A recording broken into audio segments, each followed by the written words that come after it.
अगर आप एक इंडियन बिजनेस ओनर हैं तो पार्लियामेंट में इंट्रोड्यूस हुआ ये प्रपोजल आपको जरूर पता होना चाहिए।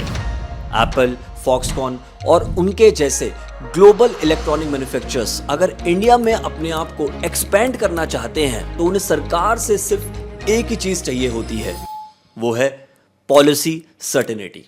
यानी सरकार से वो भरोसा कि सरकार अपनी पॉलिसीज और टैक्स फ्रेमवर्क को बार बार नहीं बदलेगी, ताकि जो बाहर से आने वाली कंपनीज हैं वो इंडिया में एक लॉन्ग टर्म इन्वेस्टमेंट कर सकें। और इसी डायरेक्शन में पार्लियामेंट में एक प्रपोजल को इंट्रोड्यूस किया गया जिसमें सरकार ने ये बोला कि जो हमारा इलेक्ट्रॉनिक मैन्युफैक्चरिंग इकोसिस्टम है उसमें जो सरकार अब तक टैक्स एग्जेम्पशन दे रही थी उस टैक्स एग्जेम्पशन को अब FY 2041 तक एक्सटेंड कर दिया गया है। अब आप ये सोच रहे होंगे कि इससे एक इंडियन बिजनेस ओनर को क्या फायदा है। जब भी कोई सरकार न्यू पॉलिसीज और इंसेंटिव्स को लेके आती है तो उससे सरकार का ऑब्जेक्टिव सिर्फ उस पर्टिकुलर सेक्टर को इंक्रीज करना नहीं होता। सरकार का ऑब्जेक्टिव होता है इन्वेस्टमेंट लेके आना, मैन्युफैक्चरिंग को इंक्रीज करना और भी ज्यादा बिजनेस अपॉर्चुनिटीज को इंक्रीज करना।